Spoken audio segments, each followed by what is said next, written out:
Well, all right. So today is the 18th of April, 2022. And for all of those procrastinators out there, I hope you've got your taxes done. Today's your last day. So anyway, why am I not out in Clifford? It's kind of a good question, but anyway, I've been having a great ride with it. We got to have that truck for 6 weeks. And then while I was out in North Carolina last week doing a few things, I think it's probably just a bunch of miscommunication, and I totally understand some of it, but some of it I really don't understand. And so I'm still struggling with some of it, still trying to process some of it. So anyway, I guess here's a little bit of the story. Had a great time with Reagan while I was out there signing for the University of Washington. So for all you Pac-12 people out there, go Huskies. Let's see.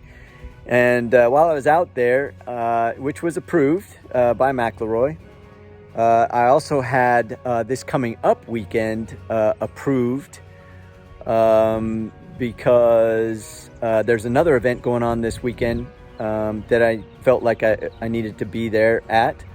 And then on the 26th, another critical event that I felt I needed to be there at. So I guess, and then while I was out in Charlotte, there's been some other things going on behind the scenes. You know, things aren't always rosy as they may seem on some of these videos. And I thought that maybe it required some personal, be there in person. So I requested some extra time, which I thought would make sense. I would be off basically from last Thursday all the way. I thought I could get everything done by the 1st of May and be ready for a load and go back on the road. But they didn't see it that way, and they sent me a note saying they're going to come and get the truck, which, like I said, I understand that. I was surprised that they actually picked it up by the end of the day, because we had people scrambling everywhere. Even though I'm in North Carolina, there were some other significant others that were out getting their citizenship done in Montgomery, and they're trying to make it back. So there's been a little bit of emotional, it's kind of a serious emotional event, maybe, I don't know, but it's stuff where, life happens and everybody's working through it. So I guess the biggest thing that I have a heartache with is they did come and get the truck, which it's probably a good thing they didn't try to do it at night, because this one thing about living in a little town, everybody knows. I was already getting texts that said, hey, there's a white car or a car that's out here messing with the truck, and now the truck is gone. And so I guess that was McElroy coming to repossess the truck. The part that's messed up, besides all the inconveniences you see in some of the videos, I put a lot of time, sweat and stuff into that, because spending way more time in that truck than I've been able to spend at home. So, it kind of put some effort into it to make it more like a home. And that's my point. They took all of my belongings in that. Instead of having the courtesy to say, hey, we're going to come pick up that truck. Can you have your things out of it by 5 o'clock or by 8 o'clock in the morning or something like that? They just came and got it and said they're going to box up all of my goods, all of my property. Now, here's the thing, being a prior landlord owner, I can't just evict somebody because, they're not paying their rent. There's a process that needs to go through in order to get that, to get my house back, for instance. And here's the risk too. So I did have some medication that the only place I have that medication is in my truck. That's one of the things that kind of pissed me off. Plus, like I said, I put some way more money than I should have. It's kind of a lesson learned.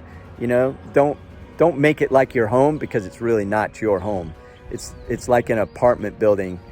It's kind of like a hotel room, So some things to keep in mind if you're an upcoming new company driver. But yeah, I was pretty disappointed on how they came and actually got the truck. No communication to verify and see what was going on and how we could work this out. They just came and got it. So anyway, watch the video.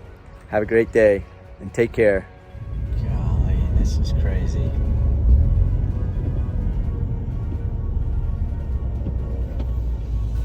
This is the truckers portion of it. So this is why, man, this is nuts. Car parking over here. So looks like there's, what's up here? Additional restrooms, facilities. And, oh yeah, this is the one that has multiple bathrooms. I think this is the bathroom that's open down here though.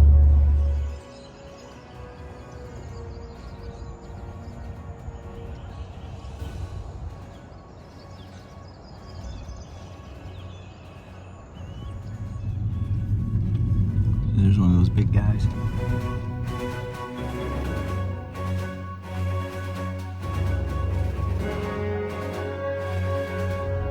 Alright, so here is one company I want to check out, if I can see there.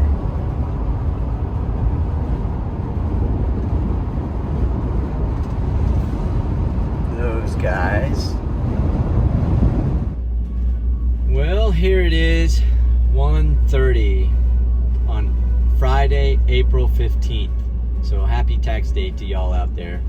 So this week has been very interesting, and I'm stuck here in traffic outside of Highway 20 and 59, Interstate 20 and 59 at exit 100. You see there, so there's the Loves here. Apparently there's an accident. I don't know if that is it right there, but it looks like it's still coming. It says 12-minute slowdown. So I've been thinking about this the whole way down, and I don't really know how to cover this or how to process it right now. So anyway, this whirlwind stuff with McElroy Truck Lines, and that's where I'm going, is to their Cuba station right now to collect the things out of the truck that they took from the storage spot yesterday. It's like a repossession. I mean, they just come and sneak up on it. They have their own keys. They know where it's parked and everything, and they just take the truck with all your stuff and everything in it. And they tell you that they are going to box up all your stuff, but the rumor is that the stuff that's in the truck really doesn't ever make it into their boxes. So I guess we'll see how that goes. Don't know how quickly they do that, so maybe that's one advantage I'll have, is I kind of made it an effort to get down there as soon as possible. And so I am coming from Charlotte, North Carolina, where I had my daughter's signing with the University of Washington yesterday. Her ceremony at her school was way cool, so I was glad that I took that time off, which was approved with McElroy, and that I went there and I was there in person, even though it was on YouTube, and that was very cool, but it was a lot better in person. So while I was there, I was seeing that some family members were having some challenges, but anyway, the bottom line is I needed to ask for a little more time off. So I asked for some time off, and I guess it was essentially approved, with the caveat that they are going to pick up the truck because it can't sit there, even though they haven't specified how long can it sit there. So I asked for it to be basically where I get a next load on the 1st of May 2022. And that was yesterday, so the 14th. So essentially that's two weeks that truck needed to sit there. Now I am told that those trucks earn $1,000 a day gross. Now of course the driver gets very little of that. Maybe if we're lucky, maybe 15 or 20% of that $1,000. If you're really lucky, you might make a $200 day from what I've been able to see so far. So the checks are very, very small for the drivers, at least at this point for me in the 6-week driving solo time period. As far as I know, there's really nothing else you can do about it. It's all up to your, they call it a fleet manager, like your dispatcher.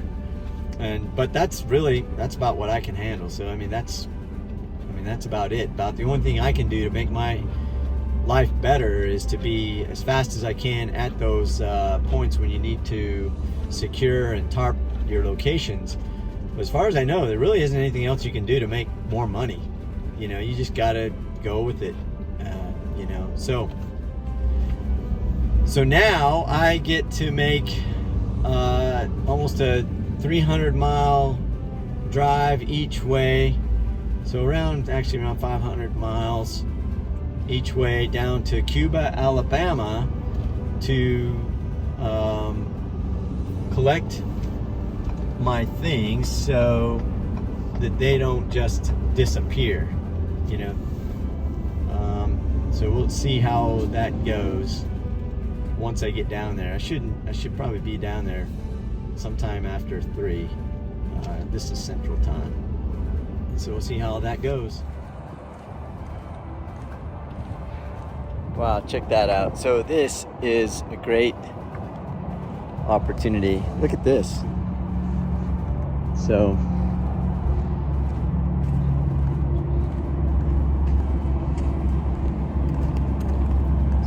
thank you, McElroy, for giving me the opportunity to get to see this. It's beautiful.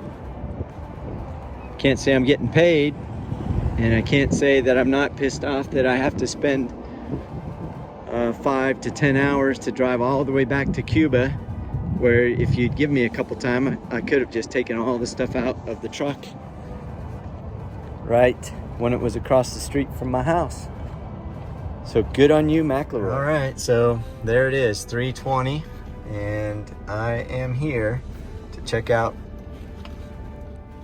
Well, here we are, and they did not remove anything. So I've got a lot of work to do to get this truck cleaned out so that they can do their thing with 20021. I'm going on record, I did not do that. That was supposed to be fixed, and it hasn't been, they haven't called me in for it yet. So that is on my problem list. So that is not me. All right. So here it is, 5:21 Central Time, 17:21 for you Army folks. So, old Clifford, maybe Clifford the First.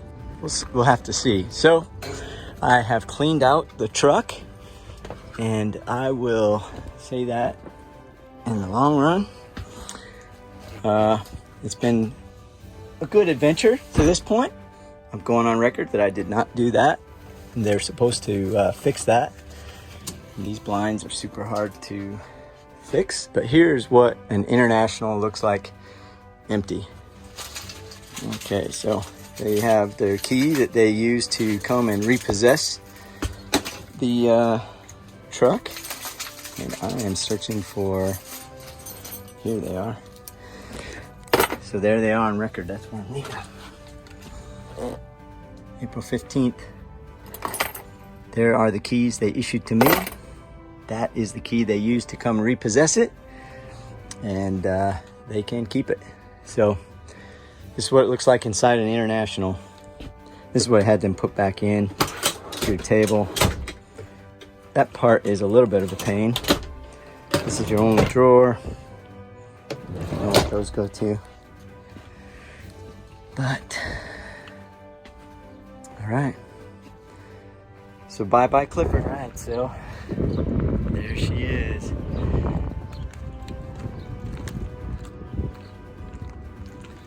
So that sticker wasn't on there too long. Maybe I'll find another military guy that will be a sucker to take this and can put up with their BS. So it really wasn't that much. It's just one little thing, but I guess that's all it takes. So I'm gonna walk over, wash my hands, and hit the road. And that should be it. All right. So there is poor Clifford. Truck number 20021. Final sayonara. All right, well, I do like the flag. Too bad it's not blowing full screen right now. All right, so there it is. Bye-bye. I'm curious about car hauling, or even doing a hot shotter using the truck that I'm driving now, calling Larry. I have a 26-foot trailer, and I just sold a 35-foot trailer, so I probably should have kept it the 35 footer and maybe looked at seeing if there's an option to be a hot shotter, like local, because I really don't want to sleep in this truck. That's the other thing that's messed up about this. So I'm glad I took this truck because I needed it, but I was full when I left. And look, it shuts off at 125, so it didn't even fill it up. So I need a little bit more than another quarter of a tank. So let's see, so 8 more gallons, I guess, would probably be another $40. So about $150 to $160 is what this trip cost me, plus 10 hours of my life I'll never get back. But I needed, and the bed is full too, but mostly mattress. Wow, what a Friday this was. Oh well. Bye bye McElroy.